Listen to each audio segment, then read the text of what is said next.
Check, check, check. Morning, everybody. Thank you so much for being here. Quick question for everyone here.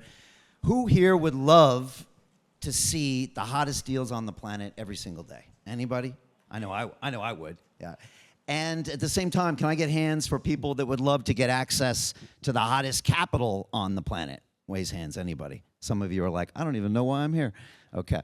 I'm both of those people, and I think we'll start with my deck here. I'm both of those people, and if you pay attention for the next 10 minutes, I can get you access to both of those things. But it's going to require really a change in mindset more than anything. So let's kick this off. I think this clicker is working. Yeah, give me 1 second. I think we're coming here. And we're getting bigger here. Boom. So today I want to talk about why capital is no longer enough. I don't know if you want to hear that, but this is kind of what the panel was alluding to earlier, that it's not just about your capital. I'm in the Web3 blockchain space, and everyone and their mother has capital. What do you do that's different? And I want to present to you a thesis that we've been working on for the past 14 years that amplifies your capital. It can be done by founders. It can be done by investors. And today I really want to give you the details of that. So what am I talking about? Well, we'll just go next slide. I'll just do that. So capital alone no longer guarantees startup success. I always tell people, the founders don't want cash. Cash is useless. They want cash flow. What does that mean? Future customers. That's what they want. So the cash itself doesn't actually do anything. Any business out there wants that cash flow, which is really going to require from eyeballs and humans, or maybe AI in the future. Maybe it could be that. So we've entered what I call the attention economy, and we know this. Visibility drives action. You see it with the news cycle now. I think it's a 24 or a 48-hour news cycle. Things have taglines, right? The 12-day war. Ooh, that's kind of nice, right? Everything is all messaging. It's all marketing, and it's what we do to each other. And thanks to X and online, that has been really rapidly accelerated. And if you're not part of it, you're missing it. You're watching it. There's a great... it was a great essay or a speech given by Theodore Roosevelt called "The Man in the Arena." Has anyone ever seen that? There's the man in the stands and the man in the arena. Well, which one do you want to be? Do you want to watch it go by, or do you want to be in the arena creating that narrative? And that's what I'm going to really challenge everybody to do here today. Again, the founders don't need your cash. They need the cash flow, which means you got to have something to bring to the table. And someone from the panel just recently said, a lot of these VCs don't bring a lot. You get their logo, they're supposed to help you. They don't help you with a damn thing. And now we're seeing VCs like Andreessen Horowitz. I mean, what do Mark and Ben do for a big chunk of their week? They get on a goddamn podcast and talk. They do live events. Mark's on Joe Rogan all the time. They get it. These guys got things to do, and they're spending a huge chunk of their time creating media. Why aren't you? One of our investments is called Solana ID. These guys are basically doing an ID system on the Solana blockchain. They have a podcast called Soul Brothers. Pretty good, right? Soul Brothers, right? And so they're broadcasting all the time, right? These are two founders. You know, it's a tiny market cap of this company, and they're constantly putting out Twitter spaces. Yeah, nobody's watching, but people are starting to watch, and they're starting to get those messages out there. So anybody can do it. And again, venture capital has to evolve. It's got to become venture storytelling. The great ones are already doing it. The question is, are you doing it, or are you doing it for your investment portfolio? And so this is the new playbook. It's called Media-Powered Investing, and I suggest you get on board with this right now. We'll go to the next slide. So who am I? Who's the guy in the pink suit, right? That's what you're probably wondering. It's a great question. I've been kind of changing over the years. I was actually born in San Diego, California. I was a science geek as a kid. I didn't wear things like this. And I got into MIT. I got an engineering degree there. But then around sophomore year, I watched the movie Wall Street way too many times. And I got really excited about money. And at MIT, they let undergrads take classes at the Sloan School of Management. And before I knew it, I was packing my bags in a white van and driving from Boston to Manhattan. And in 1993, I started as a derivatives trader on the 33rd floor of Bankers Trust Plaza. They gave me 2 phones, one to the Mercantile Exchange, one to the Board of Trade, and they said, go. And I was like a kid in heaven, I won't lie. And so for the next 15 years, I was in the money business. I moved to Chicago. I moved to London to do credit derivatives. It was early business there from like 2002 to 2010. We made a boatload of money, which I thought was going to make me happy. I really had that thesis in my head. And at 40 years old, I had the money. I had the cool pad in the cool neighborhood. I had the toys. On LinkedIn, I looked like a success. And yet, when I would go home at night, I was drinking myself to death. And I realized I probably needed a change. Now, at the time, I was watching this dude in the States called Joe Rogan. Has anyone ever heard of that guy, Joe Rogan? Yeah, he's got a pretty big media platform. Back then, nobody was watching him. But I was a martial artist. I've been watching the UFC, and I knew Joe. And those shows used to really affect my life. They really did. I would remember a Sunday afternoon where I'd watch a 3-hour version of Joe before he was even on YouTube. And there would be these 3 cool guys talking about cool things like drinking ayahuasca, which I later did, about all these concepts and the pyramids. And I thought, man, I wish I could hang out with cool guys like that. But that show really changed me. And so I quit my job and decided I would start, basically, Joe Rogan in London. And that's what I did in 2011. I called it London Real because I think London's one of the greatest brand names in the world. And my guests in the beginning were anybody stupid enough to come over to my kitchen with my little webcams and talk to me. In fact, I got so desperate for guests one time, I asked a homeless man if he would come over, and he said no. He actually said, I've been on BBC Radio, and I didn't like it. I was like, okay, true story. And so we just started going every Sunday. I just promised the world and all of my fans, which were 0, that we would publish a show. And so we just kept going and going and going. We're 14 years this October, and it just got bigger and bigger and bigger. Soon we had a member of parliament, then we had a former Mr. Olympia, then we had a billionaire, then we had a boxing champ, then we had a senator, et cetera, et cetera. And we grew it. And now we've had over 1 billion views. I've had over 1,000 of these long-form conversations. They changed the person I am. They changed the way I dress. We've got 5 million followers worldwide. In 2020, we had really uncomfortable conversations about lockdown, about COVID. We got blocked by all the major social media platforms, but our content went viral. And a lot of people stop me to this day in streets around here and say, thank you for telling us what was really going on. Of course, we got blocked and banned. And the following year, I was so angry with my city being locked down, I ran to be mayor of London. 7 months later, millions of pounds I lost, and we went all into the blockchain space, and we've been there for 4 years. And so that's my story. Ran to be mayor of London again, just for the hell of it. We've also made 6 feature-length documentary films. So we've learned how to tell a story and really create that narrative. And so what do we do with all that? Well, let me see here. We learned the power of media. Eyeballs is more important than equity. And that attention really drives value. And we started seeing it, and we started putting this into practice with our investments. And I'll share that with you soon. Why media?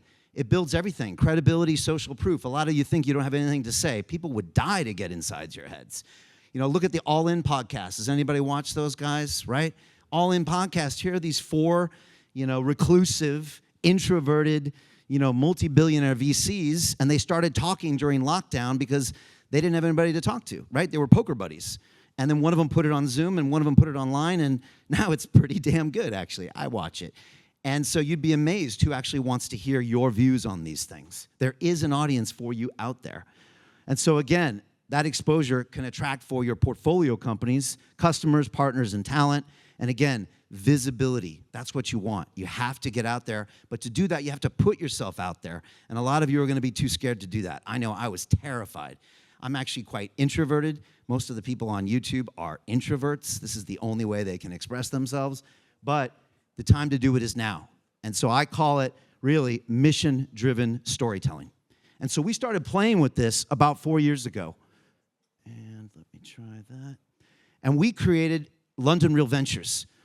And we were in the blockchain space. We were interviewing all the big names. And we got our access to our first pre-sale token deal. And it was this exclusive deal. It was one of the hottest gaming companies in blockchain. And I thought, wow, this is great.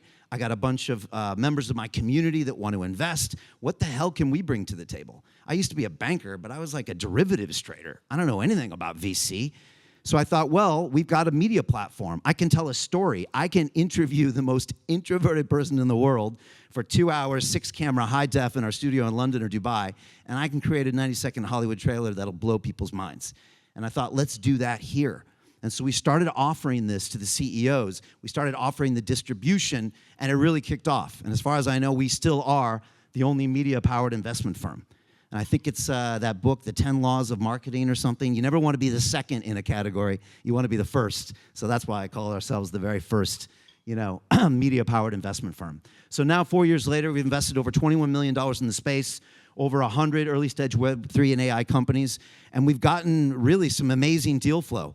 And some amazing results so far. Mochaverse, Animoca Brands, one of the biggest in Web3 gaming. Their chairman, Yatsu, he's actually just in my studio 2 days ago for his 7th appearance. And of course, he knows the power of our media. We got access to that deal. Story Protocol, we invested alongside Andreessen Horowitz. How the hell did we do that?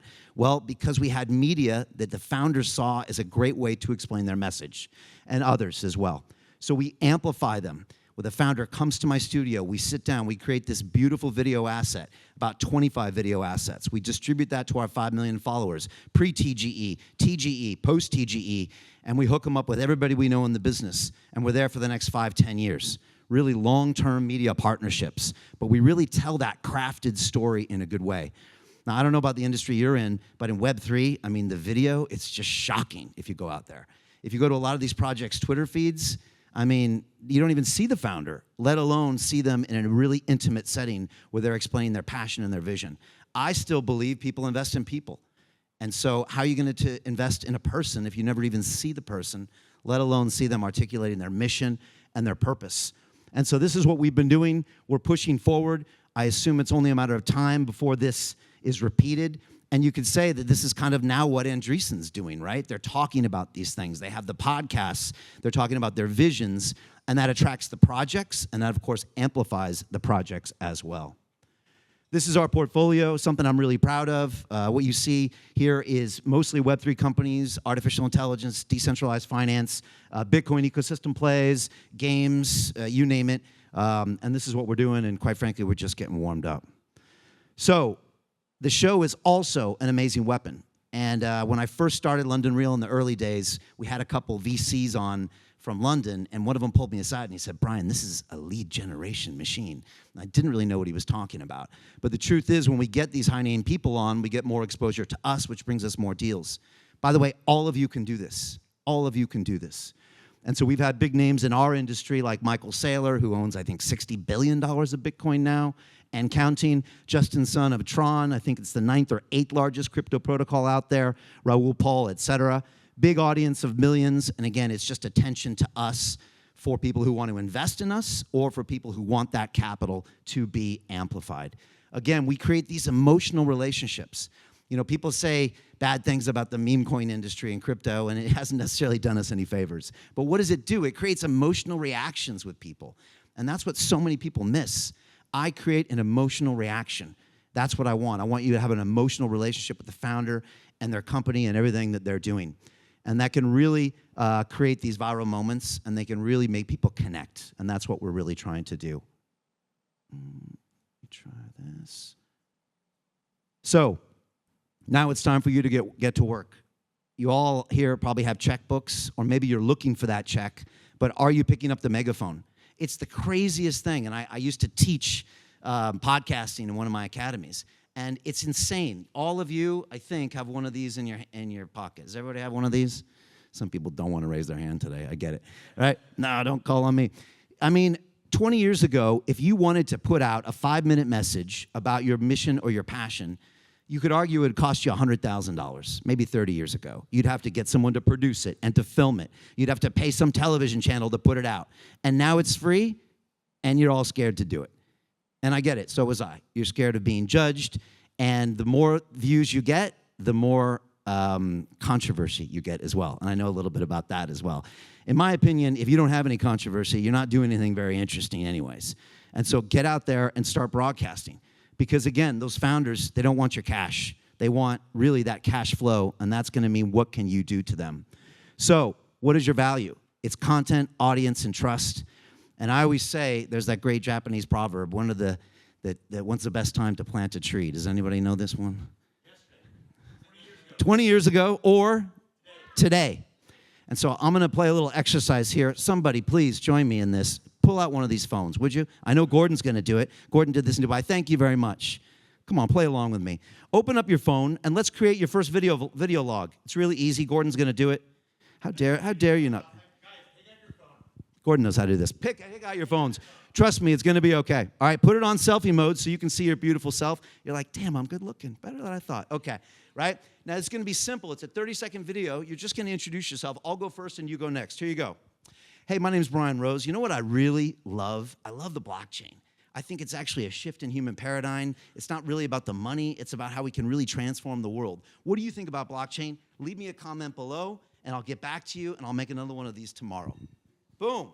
15 seconds is all it was. I said who I was.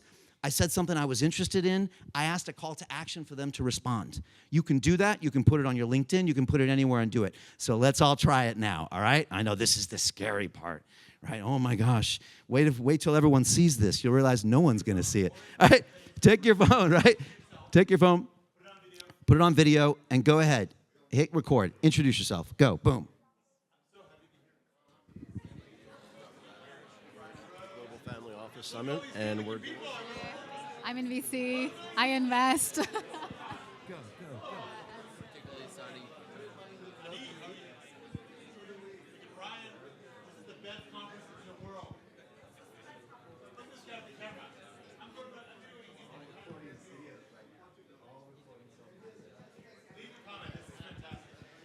Okay, there we go. Now comes the scary part. This is the crazy thing. Some of it's the shy ones. You can't get them to stop talking. It's true. Once they start, it's like, oh God. And then when I was 4 years old, then it's like, oh my God, right? I remember that first time as a founder. I was like, okay, we've heard it. All right. So now is the scary part, right? Now you have to post that. Okay. Now, trust me, you think the whole world's going to end when you post it. Here's what's going to happen. Nobody cares, all right? That's what you're going to realize at first, right? Nobody cares. You know, I have friends that have come out of the closet, and I'm like, what was the expression? What did your parents say? What did your friends? They were like, nobody cared. I'm like, yeah, exactly. So now you have to post it. So go to your LinkedIn and post it. Go on there, put the thing up, or your Instagram or your Twitter. See, this is where everybody gets their hands freeze, right? Go ahead and post it. What's the worst that's going to happen? You might actually start a media empire. You might make a couple $100 million bucks. So definitely don't do it. Post this and say, hey, what do you think? Ask for some feedback. It works beautiful on LinkedIn. It works on X. It works on Instagram. It works on Facebook. I'm telling you, you can thank me later. You can give me some equity later, all right? This is the thing you want to do. Plant the tree today. I'm telling you, you'll thank me later, all right? Final thoughts here. You've got to become not just the VC, not just the founder, but also a content creator. This goes for both sides of the aisle here. You've got to do it. So again, tomorrow's investors are creators, curators, and educators. You can do this in any form. You can do a blog post, talk about your thoughts, and a bunch of you already have great LinkedIn posts.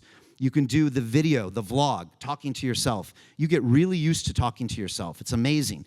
You can actually flesh out ideas in video vlogs. Comedians do this all the time. They get on stage and they do their ideas and they get feedback. When I ran for mayor of London in 21, I would leave the office at 5 o'clock with the issue of the day and my opinion on it. And I would record a vlog and I'd drop it on YouTube. In 30 minutes, I could tell if it was an issue that resonated with the voters. I could tell the views, the likes, the questions, the hate. I knew right away. It was an incredible tool that nobody's using. And most people out there are too terrified to do this, and it's one of the greatest feedback tools. I think the video log is one of the greatest human creations ever made. You string together 100 of those, that's a book. You know, really think about this. And so that's something that I encourage you to do. So it's all sorts of different things, podcasts, blogs, video. It's so easy to do a podcast now. Look at the All In guys. It's just a Zoom call. They recorded. It's so easy. When I started, it was hard. Now it's so easy. Just hit record and post it. It's so simple. So again, it's not just marketing, it's deal flow. And remember, media is the multiplier. And if you're not doing this, someone is doing this for you. If you're not creating the narrative, someone is creating your narrative for you. And I guarantee you, yours is going to be better and much more favorable to you. Final thoughts here, I think. Let me see. We'll just get last slide. We have a last slide? Yeah? Uh-oh. Maybe. Boom. So, how do you do this? Well, you started today, and maybe later you'll actually post that video, all right? Think about it. You can hire a team, but you don't need a team. I meet so many people that say, Brian, I'm about to do this, but I'm waiting for the 4K camera to arrive. Oh, God. I'm waiting for the lighting setup to be perfect. No, you're procrastinating is what you're doing. That's nonsense. I do highly produced videos. I made documentary films that have won awards all over the world. My most successful media is when I'm walking down the street in London and the horns are honking and I get a red bus behind me. That's always nice. That's good for points, right? And I'm telling something real, one take. That's my best video ever. So don't tell me you need something special. You just need something that's real. Matter of fact, uncut video is the most interactive because it's real. And we're all looking for something real. One of our first speakers said most of it's AI, right? People want something that's real, so give it to them. Again, feature your founders. Give them the authentic storytelling. Give them something more. Less production is better. And again, you can always collaborate with people that are doing this. I'll be around the next couple days. Feel free to come up to me. If you're looking for any thoughts or any advice, I'm happy to share that with you. I'm happy to share any deal flow or share what we're doing. And I really want to give you a push. I'll be honest with you, I got a soft spot in my heart for anybody that actually starts a podcast and creates something because I know it's kind of hard. It's been the greatest adventure of my life, I can't tell you. It's brought me so many things I never thought I would ever have. It brought me my sobriety. It brought me my children. It brought me my expression. And for me, I think it's the fountain of youth. And I feel like I want to do this the rest of my life. It forces me to engage every day. It forces me to be accountable. And, you know, the people I meet are just the most incredible people. And maybe I'll close on this. People say that social media is fake. You know, I had a guest the other day, and he said, Brian, my best friends I've ever met are from social media. Because when you put yourself out there in an authentic way, they feel your frequency. And when people stop me on the streets and say, hey, Brian, you know, London Real, let's go, buddy. I know they're part of my tribe because they know who I am. And so this could be one of the greatest ways, not just for your business, but for your life and everything else. And so that's all I got for you. Come up and see me if you want later. Big shout out to Anthony Ritosa for putting on this amazing conference and this amazing group. So thank you all. Appreciate it.